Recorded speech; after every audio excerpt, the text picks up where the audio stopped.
চলুন দেখে নেওয়া যাক 24 ঘন্টায় দেশে কি ঘটেছে। দুর্নীতির হাত থেকে রেহাই দেওয়ার আনন্দে শিবাজি রাওকে দুধ দিয়ে অভিষেক করেছিল জনতা। মানিক দুধে স্নান করলেন মুক্তি পেয়ে। তাকে ছেড়ে দুবার প্রেমিকের সঙ্গে পালিয়ে গিয়েছিলেন স্ত্রী। বিটার ফাড়ের পরকীয়ায় জীবন অতিষ্ঠ হয়ে উঠেছিল। শেষে আইনি পথে বিচ্ছেদ পান স্বামী। আর এই আনন্দকে স্মরণীয় করতে তিনি দুধ দিয়ে চান করলেন। দিবসের পর খুশি উদযাপন করতে 40 লিটার দুধে স্নান করলেন। বলেন, আজ থেকে আমি মুক্ত। নিজেদের ভুল শুধরে নিল উড়িষ্যা। বাংলাদেশি ভেবে পশ্চিমবঙ্গের যে পরিযায়ী শ্রমিকদের আটক করা হয়েছিল তাদের অধিকাংশকেই মুক্তি দেওয়া হয়েছে। এই বিষয়টি নিশ্চিত করেছেন তৃণমূলের রাজ্যসভা সাংসদ সমীরুল ইসলাম নিজেই।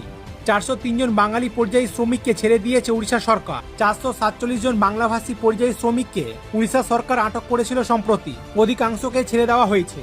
দীর্ঘ টানাপোড়ার পর অবশেষে পুলিশের দ্বারস্থ তৃণমূলের বহিষ্কৃত নেত্রী রাজন্না হালদার। এআই দিয়ে বিকৃত করে তার নগ্ন ছবি বানিয়ে ভাইরাল করার অভিযোগ দায়ের করেন সোনারপুর থানায়।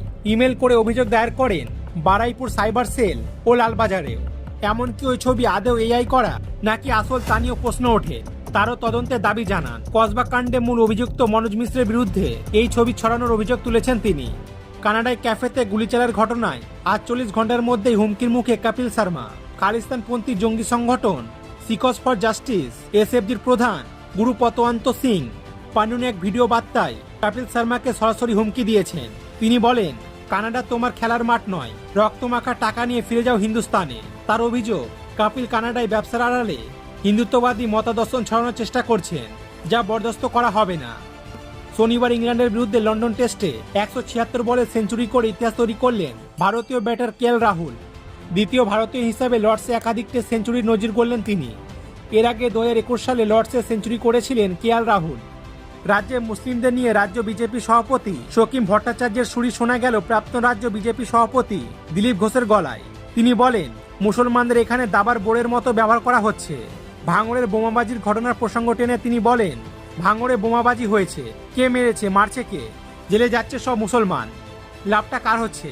এর জন্য বিজেপি দায়ী নয়।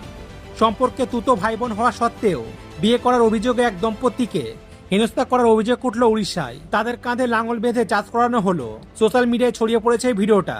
সেই ভিডিওতে দেখা গিয়েছে লাঙল টানতে টানতে হাঁপিয়ে গেলেও ওই দম্পতিকে লাঠি দিয়ে মারধর করছে দুই ব্যক্তি।